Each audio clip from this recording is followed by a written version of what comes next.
Doctor yes గులాబ్జన్. నేను SWR ప్రభుత్వ మహిళా డిగ్రీ కళాశాల కలికిరి చిత్తూరు జిల్లా యందు తెలుగు అధ్యాపకురాలుగా విధులు నిర్వహిస్తూ ఉన్నాను. మొదటి వీడియోలో మనము వామన అవతారంలో కొన్ని పద్యాలను గురించి తెలుసుకున్నాం. అందులో సంక్షిప్తంగా వివరిస్తూ ఉన్నాను. సుఖ మహర్షి పరీక్షిత్ మహారాజు కోరిక మేరకు మహాభాగవతంలో ఉన్నటువంటి ఘట్టాలను వివరిస్తూ అందులో ఒకటైనటువంటి వామన అవతార ఘట్టాన్ని వివరించడం జరుగుతుంది. అందులో బలి చక్రవర్తి వద్దకు వామనుడు 3 అడుగుల నేలను దానం చేయమని అడగడానికి వచ్చినప్పుడు శుక్రాచార్యుడు అక్కడికి వచ్చినటువంటి వ్యక్తి సామాన్యమైనటువంటి వ్యక్తి కాదని, అతను సాక్షాత్తు మహావిష్ణువని, అతను తన వంశాన్ని కీర్తి ప్రతిష్టలని అన్నిటినీ నాశనం చేయడానికి వచ్చాడు కనుక కాపాడుకో అని చెప్పినప్పుడు బలి చక్రవర్తి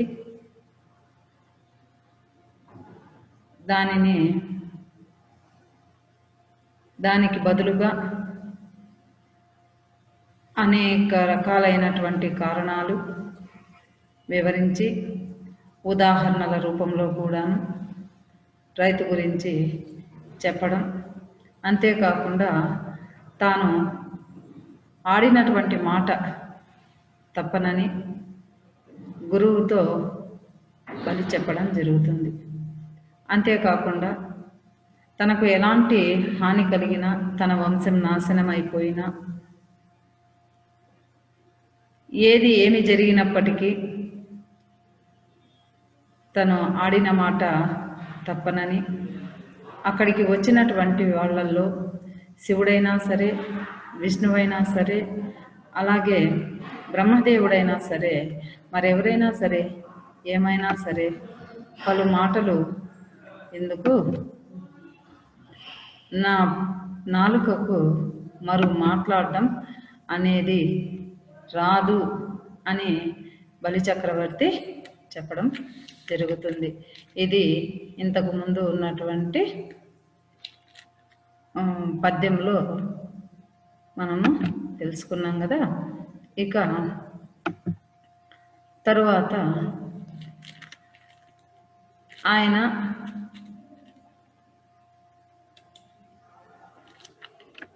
వామనుని రూపంలో ఉన్నటువంటి విష్ణువు ఎవరి వద్దకు వెళ్ళి చేయి చాచినటువంటి వ్యక్తి కాడని, అలాగే తన వెనుక తల్లిదండ్రులు కానీ, అన్నదమ్ములు కానీ, మరి ఏ ఇతర బంధాలు కానీ లేవని, అంతేకాకుండా తను అన్ని వేదాలలో ఉన్నటువంటి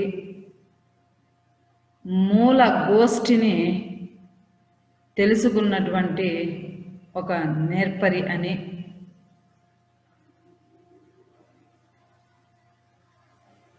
అలాంటి వ్యక్తి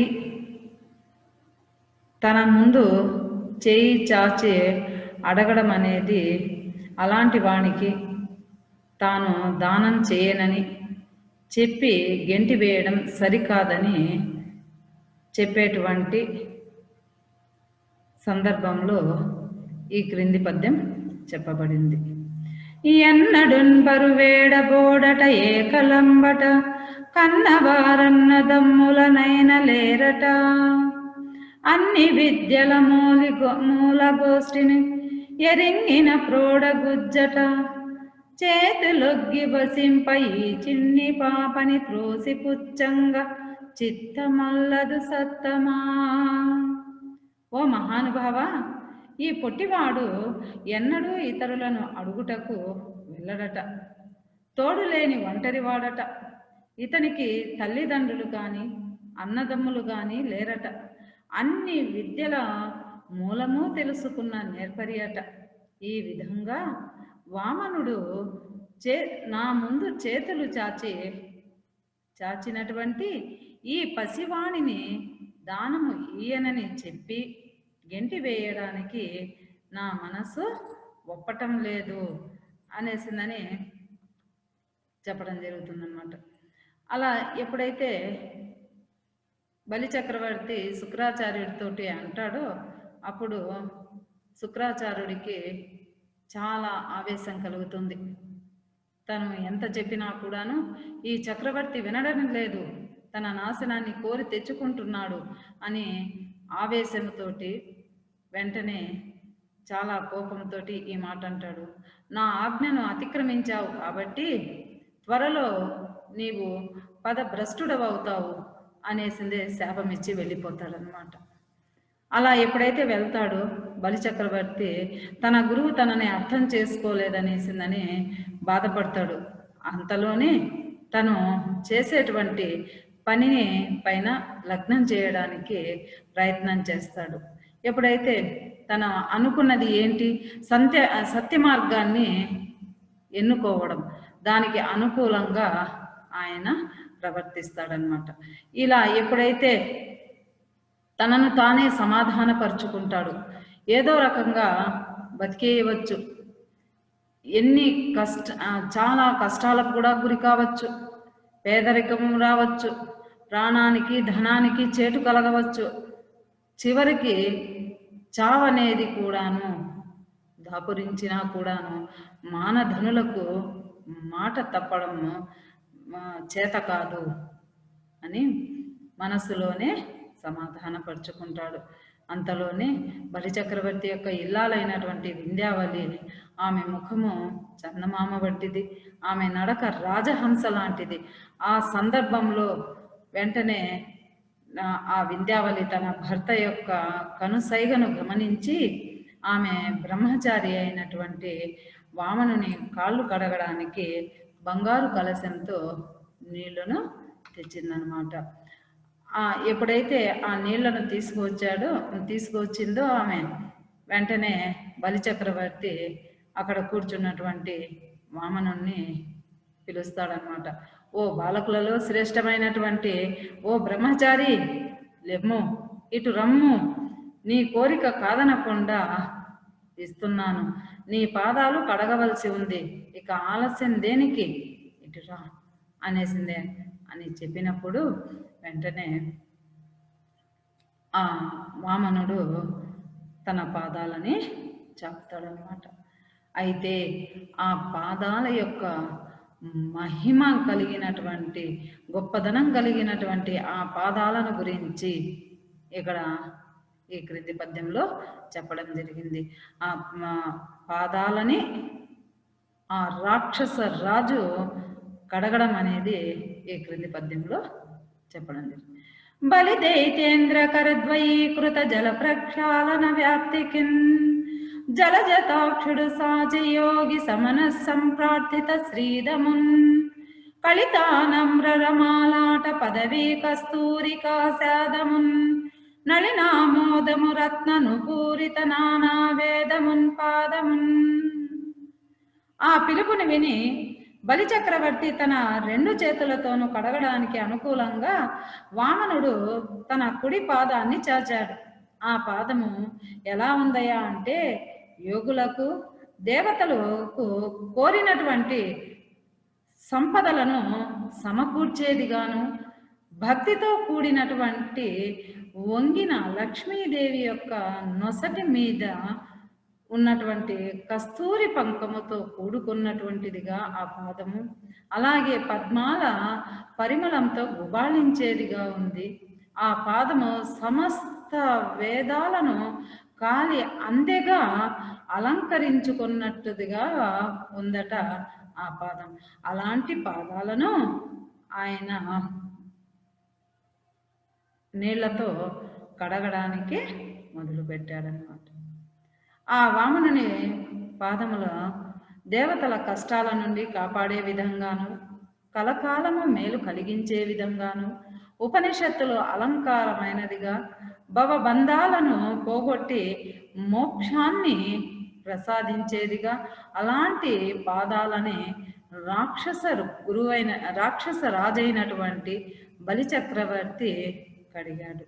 బలి వామనుని కుడి ఎడమ పాదాలను కడిగిన తరువాత ఆ పవిత్రమైనటువంటి జలాన్ని తీసుకొని, ఆ ప్రక్షాళన జలాన్ని తీసుకొని శిరస్సు పైన చల్లుకొని ఆచమనం చేసుకున్నాడు. మంచి సమయం చూసుకొని దానం ఇవ్వడానికి పూనుకున్న సందర్భంలోనే ఈ పద్యం చెప్పబడింది. విప్రాయ ప్రకట వ్రతాయ భవతే విష్ణు స్వరూపాయ వేద ప్రామాణ్య విదే త్రిపాదధరణిన్ దాస్యామి అంచున్ క్రియాక్షిపుండైన తనుజేశ్వరుండు వడుగుంజె చేసాచి పూజించే బ్రహ్మ ప్రీతమ్మని ధారవోసే భువనంబు ఆశ్చర్యముగన్ పొందగన్. రాక్షసులకు చక్రవర్తి అయినటువంటి బలి తన చేతులు చాచి బ్రహ్మచారి అయిన వామనుని పూజించి, బ్రాహ్మణుడవు ప్రసిద్ధమైన వ్రతము కలవాడవు, విష్ణు స్వరూపుడవు, వేదాల ప్రామాణ్యమును తెలిసినవాడవు అయినా నీకు 3 అడుగుల నేలను దానం చేస్తున్నాను అని పలికి పరమాత్మనకు ప్రీతి కలుగుగాక అంటూ వెంటనే ధారపోశాడు. అది చూచి లోకమంతా కూడాను చాలా ఆశ్చర్యపడిపోయిందట. అయితే అలా నీటి ధార పడేటప్పుడు నీటి ధార పడకుండా శుక్రాచార్యుడు కలశం యొక్క రంధ్రానికి అడ్డుపడి ఆపివేశాడు. ఆ సంగతి వామనుడికి తెలుసుకొని దర్భ కొనతో కలశ రంధ్రములో పొడిచాడు. దానితో శుక్రునికి ఒక కన్ను పోవడంతో అతడు ఒంటి కన్నువాడుగా మారిపోతాడు. ఒంటి కన్నుగా మారినటువంటి ఆ శుక్రాచార్యుడు వెళ్ళిపోగానే ఆ కలశము నుండి నీటి ధార చాలా పడింది. అయితే ఆ నీటి ధార ఎప్పుడైతే పడిందో అది బలిచక్రవర్తి చేతి నుండి ఏ ఆటంకము లేకుండా పడుతూ ఉంటే ఆ నీటి బిందువులు ఏ విధంగా ఉన్నాయో చెప్పే సందర్భంలోనిదే ఈ యొక్క పద్యం. అమరారతి కరాక్షతోజిత పవిత్రాంబకణ శ్రేణికెన్ కమలాదీశ్వరుడొడ్య ఖండిత దివ్యోక స్వామిన్ చిన్మస్తమన్ కమలాకర్షణ సుప్రస్తము రమాకాంత కచోపాస్తమున్ విమల శ్రీకుచ శాత చూచుక తటి విన్యస్తమున్ హస్తమున్. బలిచక్రవర్తి చేతి నుండి ఆటంకం లేకుండా నీటి ధార పోశాడు. ఆ పవిత్రమైనటువంటి ఆ నీటి బిందువులకు వామనుడు తన చేయి చాచాడు.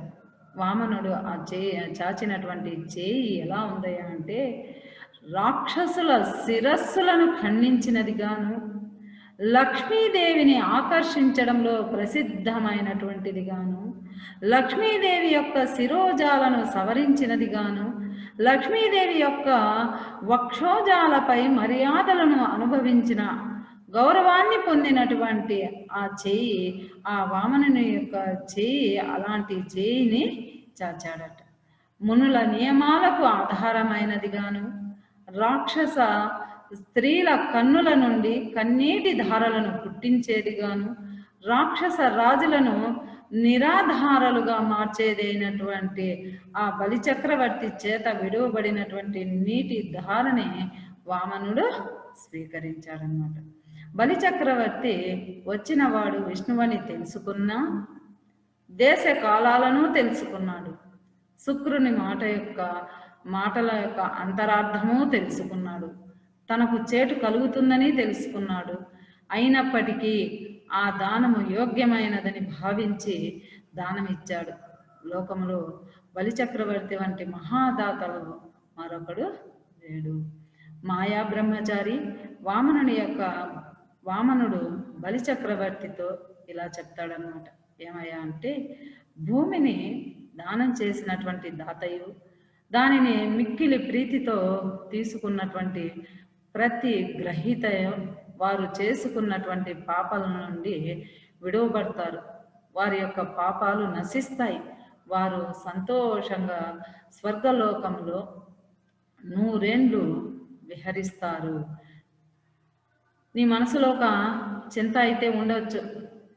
ఏంటి ఆ చింత అంటే, నేను ఎందుకు 3 అడుగుల నేలను అడిగానని నీ మనసులో చింతించకుండా సత్యం పోషింపబడే విధంగా నాకు దానం చేయి.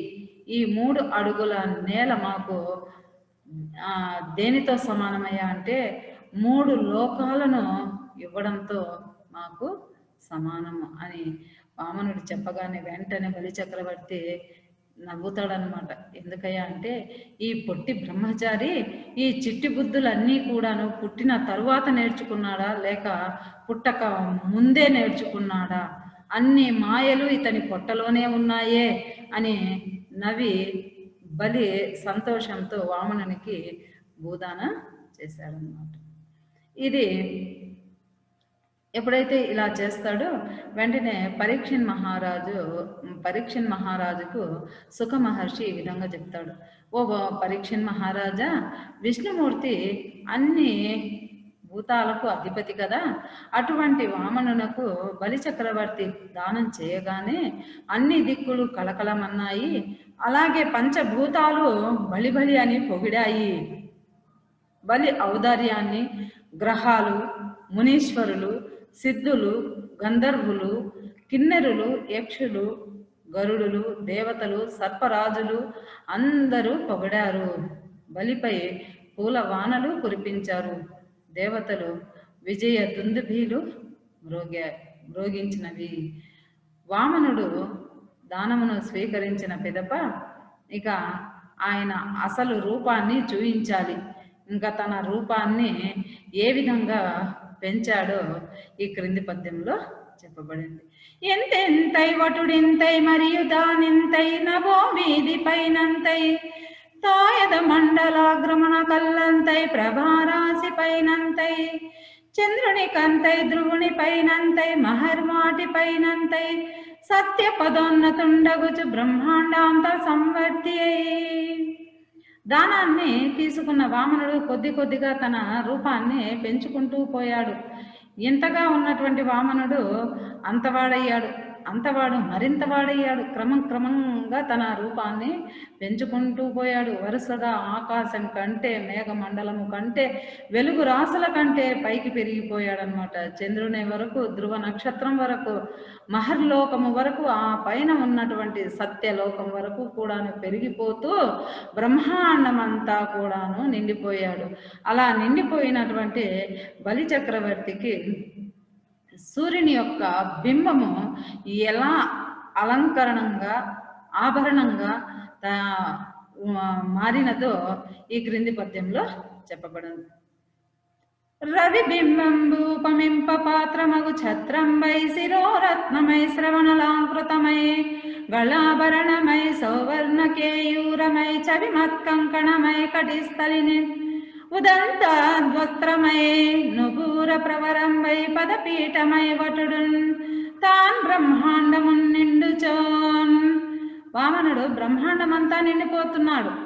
ఆ సమయంలో సూర్యబింబం అంతా కూడా క్రమక్రమంగా వామనునికి గొడుగుగా, తర్వాత చెవికి ఆభరణముగాను, ఆభరణమైనటువంటి మకర కుండలాలుగా, తర్వాత కంఠాభరణముగా, ఆ తర్వాత బంగారు భుజ కీర్తులుగా, ఆ తర్వాత కాంతులు చిమ్మే కంకణంగా, తర్వాత అతడు కటిస్థలం పైన ఆ పిరుదుల దగ్గర కట్టుకునేటువంటి ఒక కటిస్థలం పైన ధరించేటువంటి వస్త్రంగా, ఆ తర్వాత మేలైనటువంటి కాలి అందెగా, చివరకు పాదపీఠంగా ప్రకాశించింది సూర్యబింబం.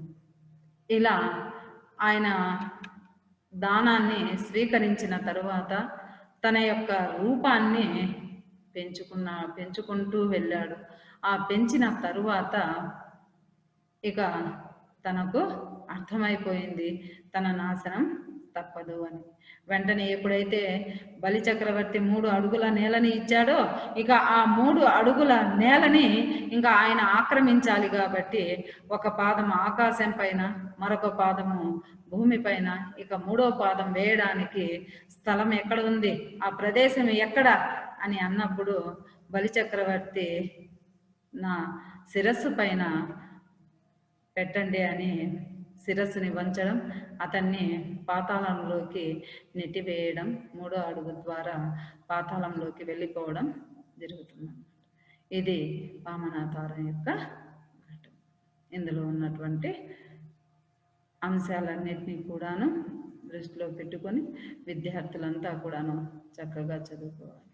ఇంతటితో ఈ పాఠం సమాప్తం. ధన్యవాదాలు.